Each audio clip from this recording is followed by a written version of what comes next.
করতে হবে যে এই ব্যক্তির উপার্জন কি হালাল না হারাম, এই ব্যক্তি সুদ খায় কিনা, এই ব্যক্তি ঘুষ খায় কিনা, এই ব্যক্তি চাঁদাবাজি করে কিনা, এই ব্যক্তির কোনো হারাম উপার্জন রয়েছে কিনা।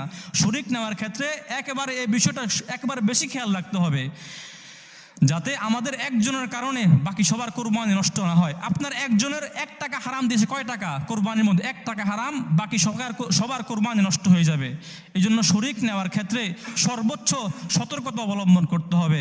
এই জন্য যদি পারেন, কারণ সামর্থ্য থাকলে একা একা আপনি একটা ছাগল দেন, এটাই উত্তম পন্থা। এরপরে আরেকটা গুরুত্বপূর্ণ বিষয়, আমরা অনেকেই শরিকানা কোরবানি করি।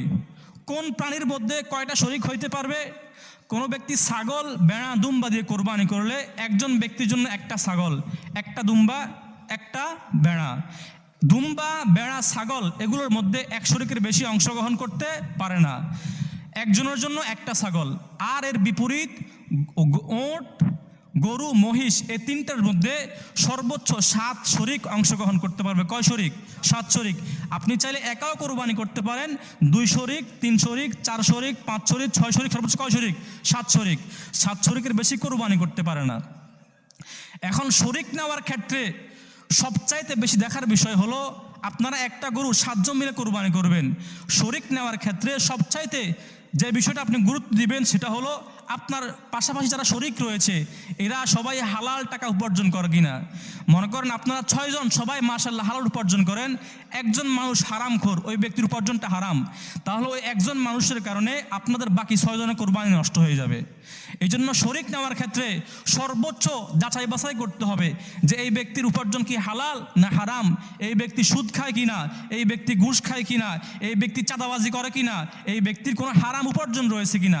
শরিক নেওয়ার ক্ষেত্রে একেবারে এই বিষয়টা একেবারে বেশি খেয়াল রাখতে হবে, যাতে আমাদের একজনের কারণে বাকি সবার কোরবানি নষ্ট না হয়। আপনার একজনের 1 টাকা হারাম দিয়েছে, কয় টাকা কোরবানির মধ্যে 1 টাকা হারাম, বাকি সবার কোরবানি নষ্ট হয়ে যাবে।